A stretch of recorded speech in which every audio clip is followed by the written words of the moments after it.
नमस्कार विद्यार्थियों, education point Haryanvi में आपका एक बार फिर से स्वागत है। विद्यार्थियों, इससे पहले वाले वीडियो में तुलसीदास द्वारा कृत कवितावली का जो हमने अनुवाद किया था उसके अभ्यास के प्रश्नों को किया था। आज का जो हमारा लक्ष्य है, जो हमारा टॉपिक है वो है लक्ष्मण मूर्छा और राम विलाप। तो आइए पहले देखते हैं उसका प्रतिपद। यह अंश रामचरितमानस के लंका कांड से लिया गया है। जब लक्ष्मण शक्ति बाण लगने से मूर्छित हो जाते हैं और भाई के शोक से विगलित होने के कारण राम है वो विलाप कर रहे हैं और उनका विलाप है वो धीरे धीरे प्रलाप में बदल जाता है, जिससे लक्ष्मण के प्रति राम के अंतर में छिपे प्रेम के कई कोण सहसा उभर कर के सामने आते हैं। इससे श्री राम के अंतर्मन में छिपे हुए भाई के प्रति जो प्रेम था वो बाहर आता है। यहाँ कवि ने ईश्वरीय राम की पूरी तरह से मानवीकृत कर दिया है, यानी मानव की तरह ही श्री राम है वो विलाप कर रहे हैं। और इस घने शोक के समय में जब हनुमान संजीवनी बूटी लेकर के आते हैं तो ऐसा लगता है जैसे करुण रस के अंदर वीर रस का उदय हो गया हो।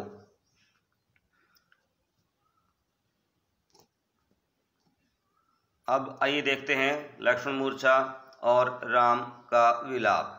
इसमें कुछ मुख्य जो शब्दार्थ हैं, वैसे मैं बीच बीच में आपको बताता रहूँगा शब्दार्थ, फिर भी हम देख लेते हैं।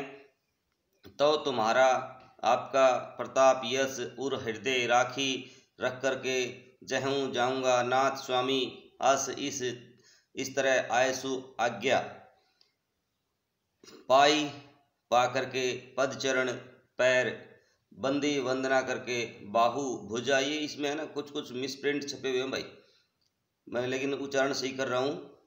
शील सद्व्यवहार गुण गुण प्रीति प्रेम आई अधिक मुँह में सराहत सराहना की बड़ाई करते हुए पुनि पुनि बार बार फिर पवन कुमार हनुमान। विद्यार्थियों, ये जो आज की हमारी कविता है ये थोड़ी सी बड़ी है, तो इसको हम दो भागों में देखेंगे। पहले 3 पद्य पहले करेंगे, उसके बाद 3 पद्य अगले वीडियो में आपको दूंगा। तो देखिए पहला पद जो है, तब प्रताप उर राखी के जहु नाथ तुरंत। तो यहाँ ये वाकया है उस समय का है। प्रसंग से बात करते हैं हम, किसी भी काव्य के प्रसंग को कैसे करते हैं। प्रस्तुत अवतरण हमारी पाठ्य पुस्तक हिंदी आरो भाग 2 की कवितावली लक्ष्मण मूर्छा राम विलाप से अवतरित है।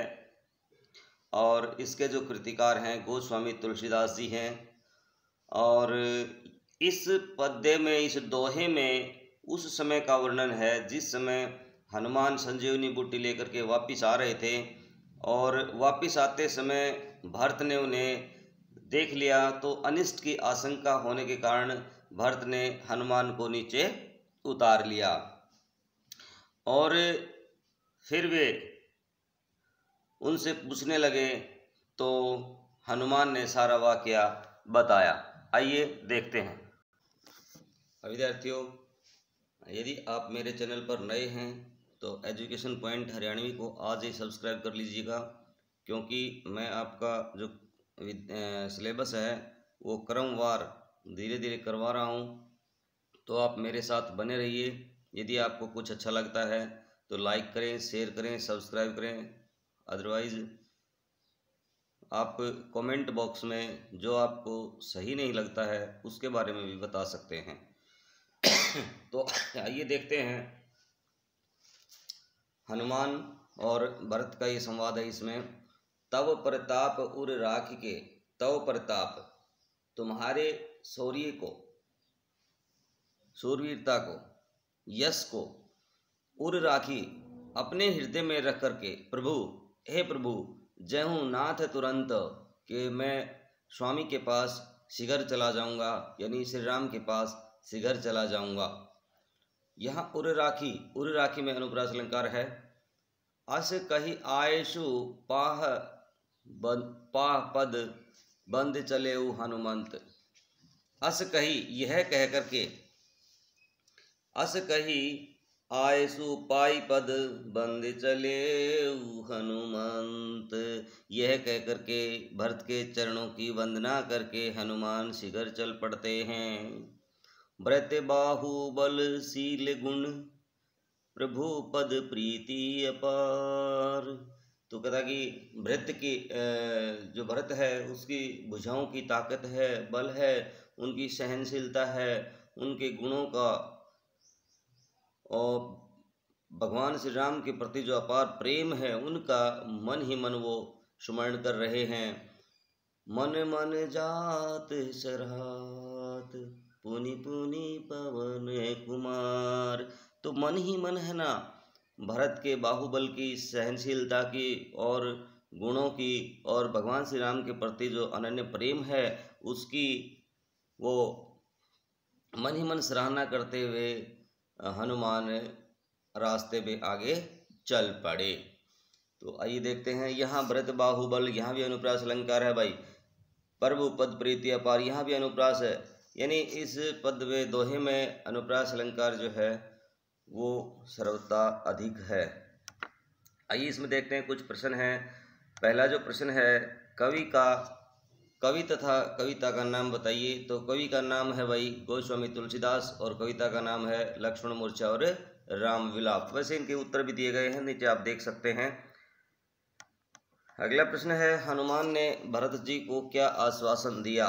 तो हनुमान ने भरत जी को यह आश्वासन दिया कि हे नाथ, मैं आपका प्रताप हृदय में रख करके तुरंत संजीवनी बूटी लेकर के लंका पहुंच जाऊंगा, आप निश्चित रहिए।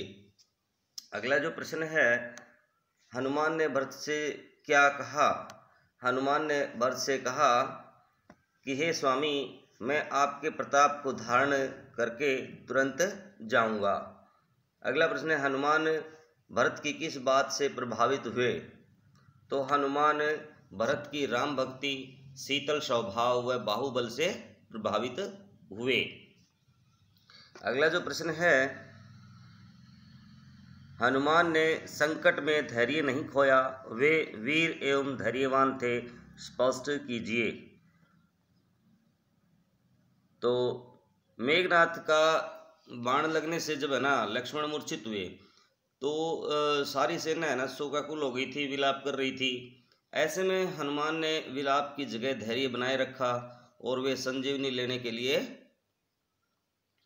चले गए। इससे स्पष्ट होता है कि वे वीर एवं धैर्यवान थे। तो आइए इसमें देखते हैं अब जो और विशेष चीज़ें क्या क्या आई हैं। तो इसमें कवि ने दर्शाया है कि भरत की जो वीरता है, प्रताप, उनकी सहनशीलता का है ना सुंदर चित्रण किया गया है। अनुप्रास और पुनि पुनि जैसे है ना, पुनि पुनि शब्द है, इसमें पुनरुक्ति प्रकाश अलंकार है। तो अनुप्रास एवं पुनरुक्ति प्रकाश अलंकारों का भी इसमें सटीक प्रयोग किया गया है। कवि की जो भाषा है सहज, सरल एवं प्रवाहमय है और इसमें है ना दोहा छंद का प्रयोग किया गया है। आगे चलते हैं अगले पद्य की तरफ। पहले देखते हैं शब्दार्थ इसके। वहाँ उहाँ वहाँ लक्ष्मण ही लक्ष्मण को निहारी देखा, मनुज मनु से अनुसारी अनुसार, अध आदि राति रात कपि बंदर या हनुमान आया अनुज छोटा भाई लक्ष्मण, उर माने हृदय माने सकतो माने सके, दुखित माने दुखी, मोह मुझे को किसी प्रकार, तव तुम्हारा मृदुल कोमल स्वभाव, मम मेरे हित भला तज हूँ त्यागना, सहेऊ सहन किया, विपिन जंगल हिम बर्फ, आतप धूप बाता हवा या तूफान, सो वह अनुराग प्रेम, वचय वचन विकलाह व्याकुल, जो यदि जनतेहु जानता, बिछोहु बिछुड़ना या वियोग, मनतेहु मानता, आगे हु उसको। अब देखिए, देखते हैं दूसरे पैरे का अनुवाद। कहता कि राम उहाँ राम लक्ष्मण ही निहारी, बोले वचन मनुज अनुसारी। तो कहता है कि वहाँ पर श्री राम है, वो लक्ष्मण को बार बार निहार रहे हैं और एक सामान्य मनुष्य की भांति है वो विलाप कर रहे हैं। अर्धरात्रि गई कपि नहीं आएऊ, कि आधी रात बीत गई है और जो है ना हनुमान अभी तक नहीं आए हैं। राम उठाई अनुज उरलाएऊ, और राम ने है ना अनुज अपने छोटे भाई को उठा लिया है और अपने हृदय से लगा लिया है। और श्री राम है वो विलाप करते करते कैसे कैसे विलाप कर रहे हैं, देखिए। सकहुन दुखित देखि मोहि को, बंधु सदा तव मृदुल स्वभाव। कहता कि सकहुन दुखित देखि मोहु, कि हे भाई तुम मुझे कभी भी दुखी नहीं देख सकते थे। बंधु सदा तव मृदुल स्वभाव, कि हे भाई मेरा जो स्वभाव है, तुम्हारा जो स्वभाव है मेरे प्रति हमेशा ही मृदुल रहा है, कोमल रहा है। सो अनुराग कहाँ है भाई, उठहु न सुनी मम वचन विकलाई। कहता है कि हे भाई वो अनुराग अब मैं कहाँ से लेकर के आऊँ, उठो उठो न सुनहि मम विकलाई, कि तुम मेरी व्याकुलता भरे वचनों को क्यों नहीं सुनते।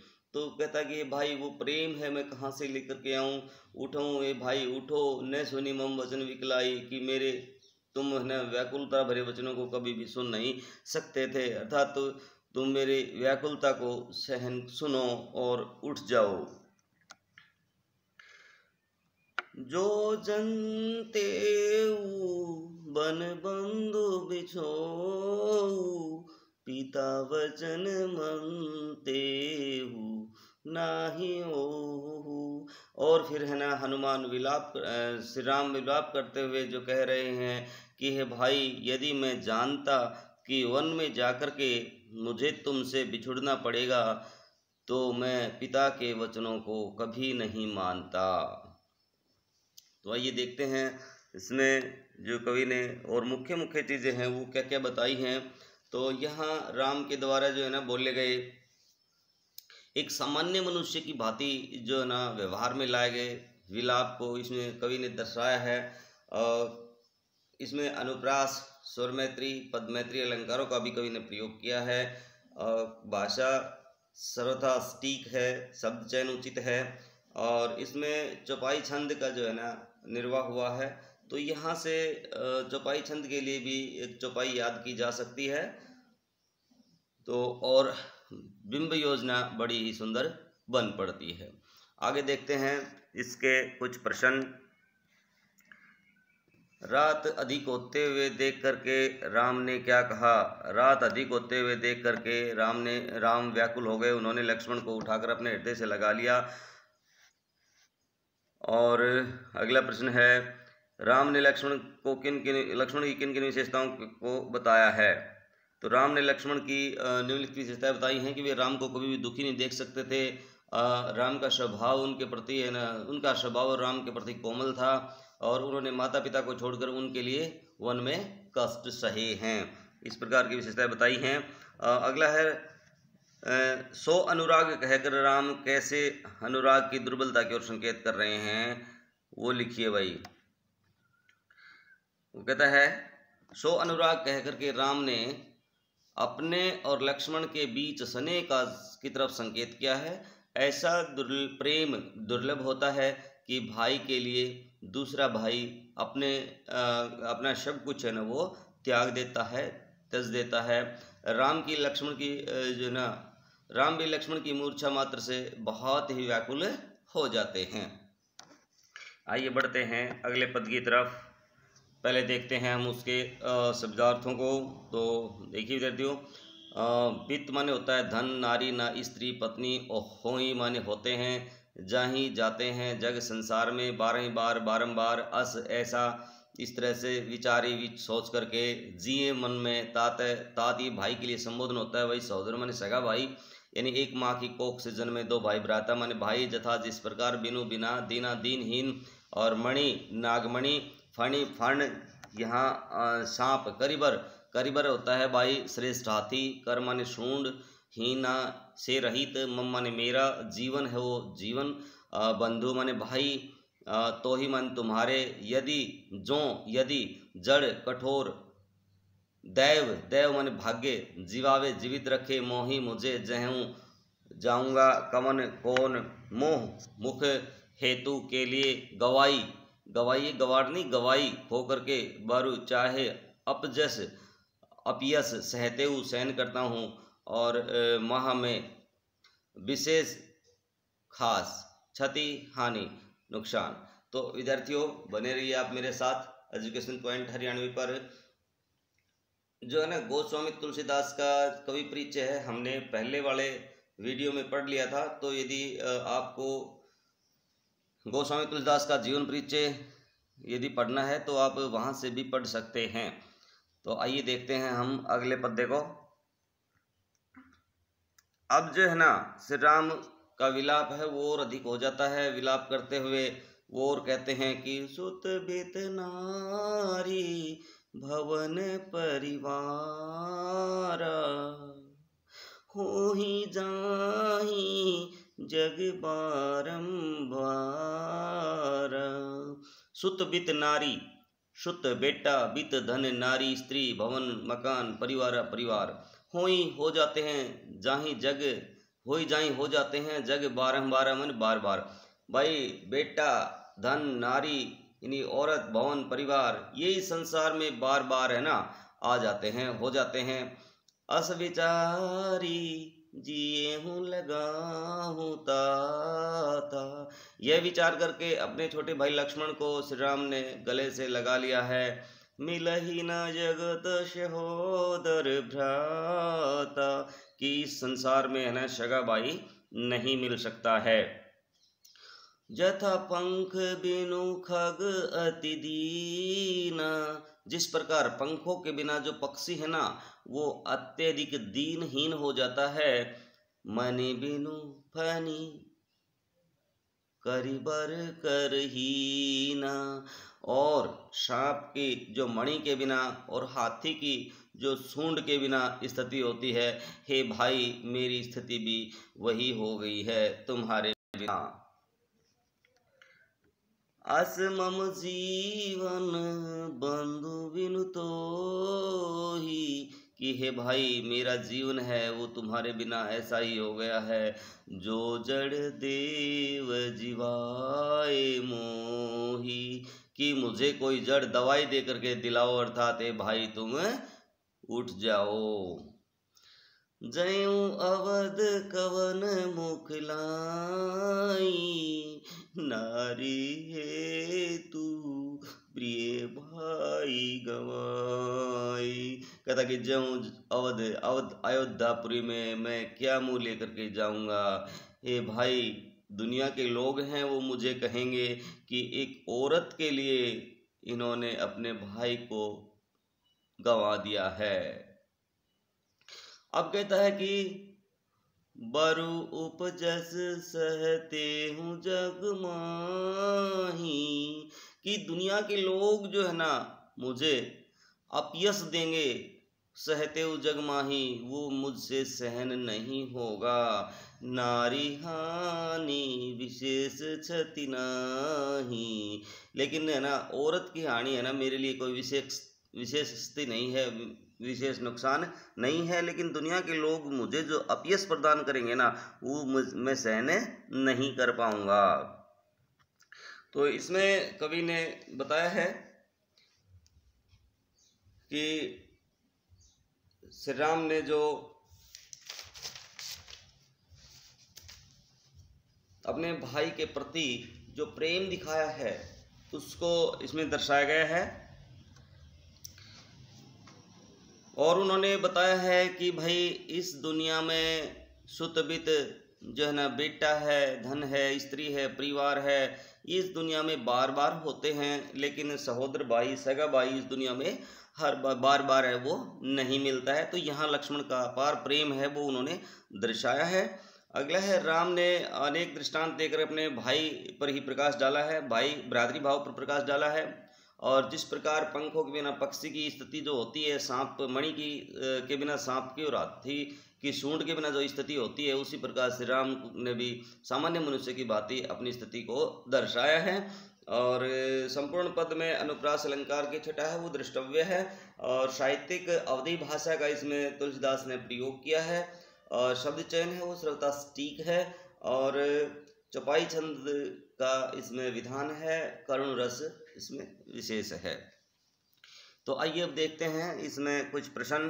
काव्यांश के आधार पर राम के व्यक्तित्व पर टिप्पणी कीजिए। तो इस काव्यांश में राम का आम आदमी वाला रूप है ना वो दिखाई देता है। वे लक्ष्मण के प्रति स्नेह व प्रेम के भाव को व्यक्त करते हैं तथा संसार के हर दुख हर सुख से ज़्यादा सगे भाई को महत्व देते हैं, यानी सांसारिक सुख उनके लिए कुछ नहीं है, सगे भाई से बढ़कर नहीं है। अगला प्रश्न है, राम ने भ्रातृ प्रेम की तुलना में किन की हानि को विशेष नहीं माना है? तो जैसे कि हमने पढ़ा था, राम ने भ्रातृ प्रेम की तुलना में पुत्र, धन, स्त्री, घर और परिवार सबको हीन माना है। उनके अनुसार ये सब चीज़ें आती जाती रहती हैं, परंतु सगा भाई है वो बार बार नहीं आता है, नहीं मिलता है। राम को लक्ष्मण के बिना अपना जीवन कैसा लगता है? तो अभी हमने पढ़ा था, राम को अपना जो जीवन है लक्ष्मण के बिना वैसा ही लगता है जिस प्रकार पंखों के बिना पक्षी और मणि के बिना सांप और सूंड के बिना हाथी की जो स्थिति होती है, उसी प्रकार राम को अपना जीवन लगता है। अगला है, जाऊं अवध कवन मुँह लाई, कथन के पीछे निहित भाव को स्पष्ट कीजिए।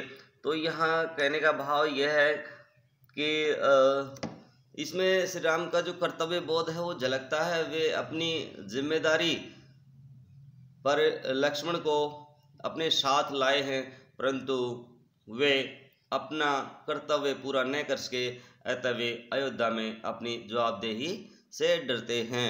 तो प्रिय विद्यार्थियों, बने रहिए एजुकेशन पॉइंट हरियाणवी पर। आप मेरे साथ इसका जो अगला पार्ट है वो देखने के लिए आप मेरे साथ बने रहिए। और अभी इससे अगले वीडियो में मैं आपको इसका अगला पार्ट दूंगा। तो यदि आपको चैनल में कुछ अच्छा लगता है तो आप लाइक, शेयर और सब्सक्राइब कीजिएगा।